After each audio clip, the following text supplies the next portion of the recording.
Hi, and welcome to the Guitar Crusade, a podcast for the everyday guitarist.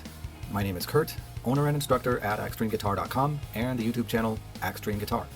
In this episode, we're going to be exploring how reading, habits, and routines can all relate to your journey in music and guitar playing.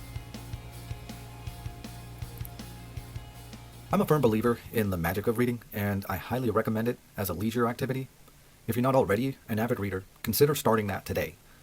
Sure, you can opt for audiobooks, and that's better than not reading at all, but there's something special about the act of reading from a book, a magazine, a newspaper, or even reading blog posts. It's an exercise for your mind. The effort you put into interpreting words on a page or screen help you internalize and remember the content that much better. The difference between reading through audio and actually reading is a difference between passive learning and active learning. Take, for example, the use of GPS. I noticed some years ago a major difference in how I remember directions when I use GPS compared to when I map out a route for myself.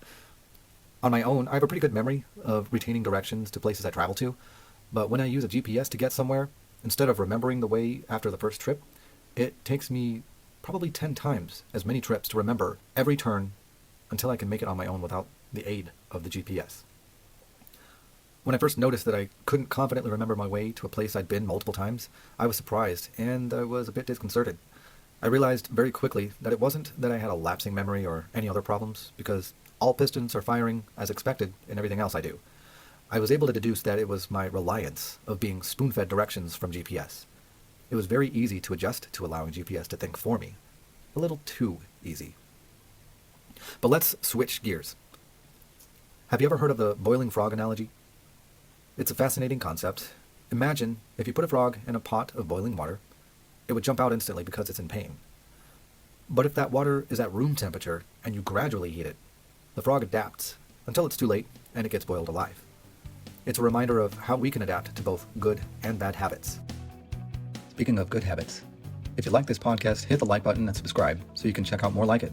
Leave a comment, ask questions if you have any, and if there's a topic you'd like me to cover in a future podcast, let me know.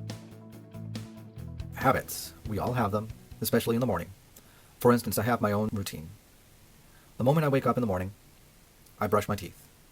I'm aware that some people prefer waiting to brush their teeth until after they've had breakfast, but for me it's just become a habit that I enjoy. There's something satisfying about brushing away that disgusting morning breath.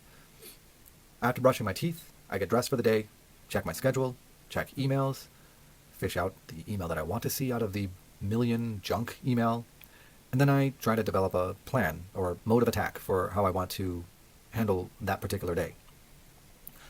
If, however, I have my kids, then all of that gets postponed until I feed them breakfast and get them shipped off to school.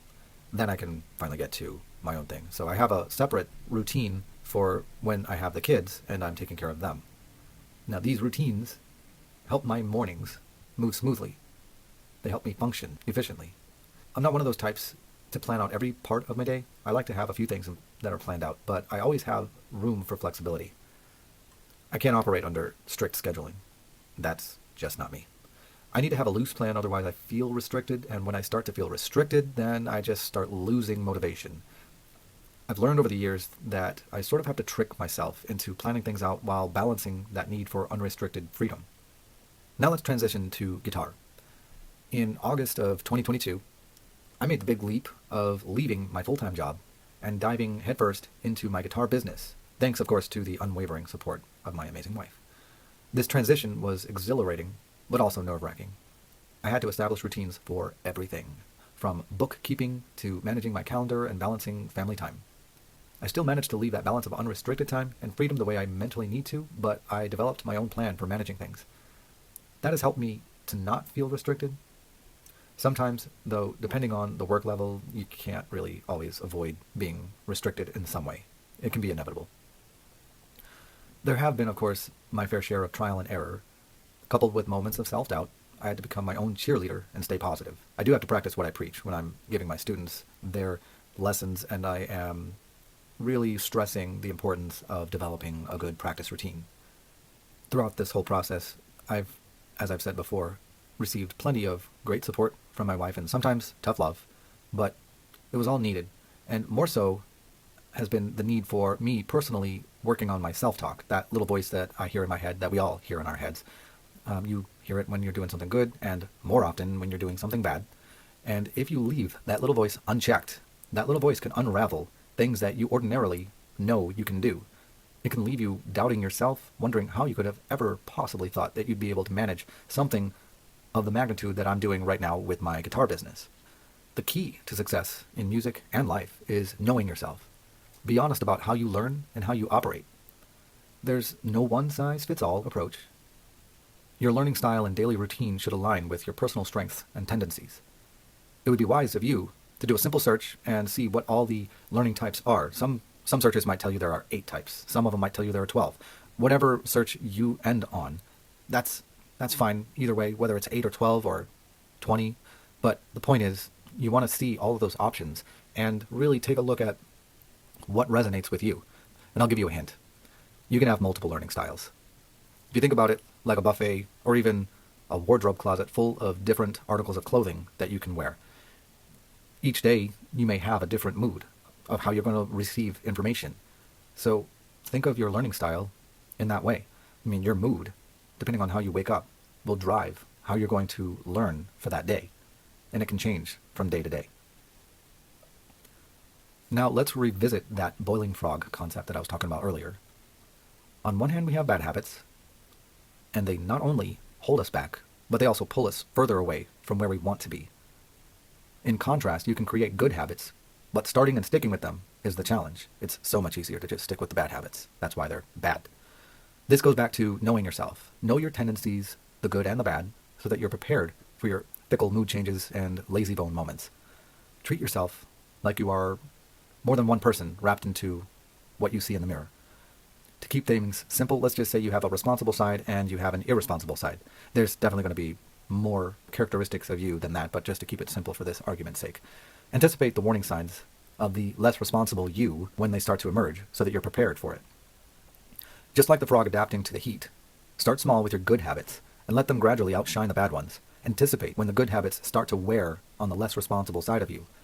Perhaps it's a sign that you need a break or that you need to switch gears. Maybe you need a vacation. Whatever that need is, be aware of it. It comes down to methodically boiling away your bad habits with a carefully crafted routine. There are bad habits that we can eradicate completely and not have to worry about again. But then there are those that just will never go away. They will always come back. So you always have to have a plan in mind. There's always something that you will inevitably revert to as a bad habit. So you need to keep that in check. So let's review what we were just talking about here. So I was talking about reading as being important. Now, I didn't go into a whole lot of detail about that, but it is definitely important to get into reading for many reasons. One of them that I mentioned was that it is a mental exercise. Audiobooks are good, especially if you're often on the run. I use them myself, but I do find that I like to read a lot more because I retain the information so much better.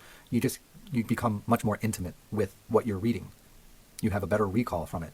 And because you have a better recall when you're actually pulling information from a page, interpreting those words that are written out on the page, that can work to your benefit when you are trying to learn something new, whether it's music or anything else. But especially, in this case, learning guitar is going to be especially helpful to you. Then we also talked about your good and bad habits and knowing yourself. So we've covered a lot of area, and I've been able to mash it into this podcast, which is very small in comparison to what we could do with even just one subject area that we're covering here.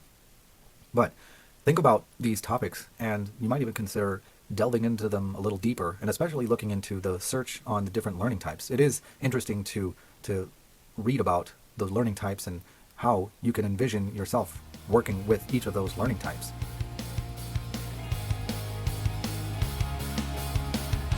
Whether you're a musician, a teacher, or anyone pursuing their dreams, remember that understanding yourself and embracing positive habits can lead to extraordinary results.